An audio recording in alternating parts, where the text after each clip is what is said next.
সারা বছর সিনেমা দেখা না হলেও ঈদে যেন এই সুযোগ হাতছাড়া করতে চান না সিনেপ্রিয় দর্শকরা। ঈদুল আজহায় মুক্তি পেয়েছে নতুন 5 সিনেমা।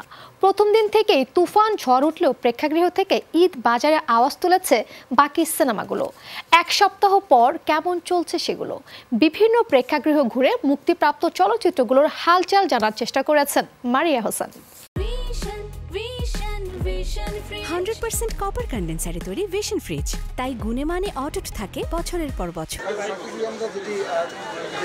মাল্টিপ্লেক্স থেকে সিঙ্গেল স্ক্রিন যেন ঘূর্ণিঝড়ে রূপ নিচ্ছে তুফান। দেশজুড়ে সর্বাধিক 129টি প্রেক্ষাগৃহে মুক্তি পেয়েছে সিনেমাটি।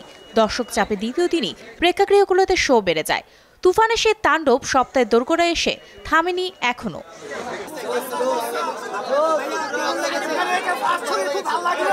ঈদ উপলক্ষে এত বড় একটি মুভিতে ফার্স্ট শো দেখতে পেরেছি, এটা অন্য রকমের একটা এক্সপেকটেশন ছিল। অনেক সুন্দরভাবে উপভোগ করছি। এক ছাদের নিচে সর্ববৃহৎ 7টি স্ক্রিন নিয়ে যমুনা ব্লকবাস্টারেও তুফান দেদারসে চলছে।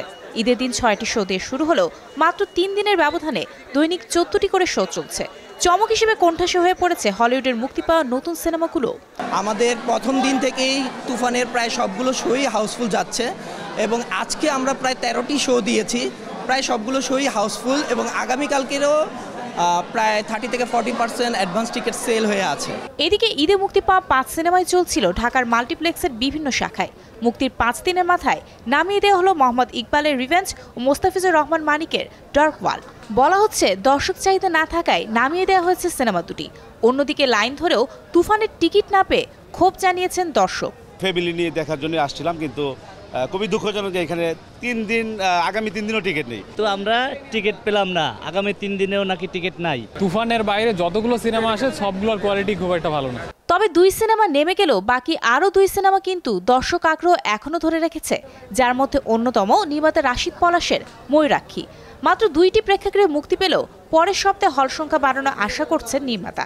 তো পঞ্চম দিনে আমরা যে পরিমাণ রেসপন্স পাইছি এই ছবিটা নিয়ে, তাতে আমি দর্শকদের কাছে কৃতজ্ঞ। এখন ছবিটা ঢাকা কেন্দ্রিক রাখছে, আস্তে আস্তে তো যাবে ঢাকার বাইরে, তখন আমি আসলে বলতে পারবো যে ম্যাচপুরের কাছে পৌঁছেছি।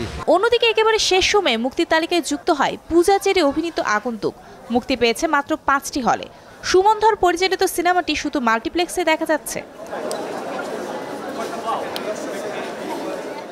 সরজমিনে ঢাকার কয়েকটি মাল্টিপ্লেক্স ঘুরে বলা যায় সিনেমা নিয়ে দর্শকের আগ্রহ আছে এবং ঈদে অন্তত তারা সিনেমা দেখতে আসেন। ভবিষ্যতে আরও ভালো সিনেমা আসবে বলে প্রত্যাশাও করেন। তবে মাত্র 2-1টি সিনেমার ভিড়ে বাকি সিনেমার মান নিয়ে বারবার উঠছে প্রশ্ন। মারিয়া হোসেন, শোবিজ টুনাইট।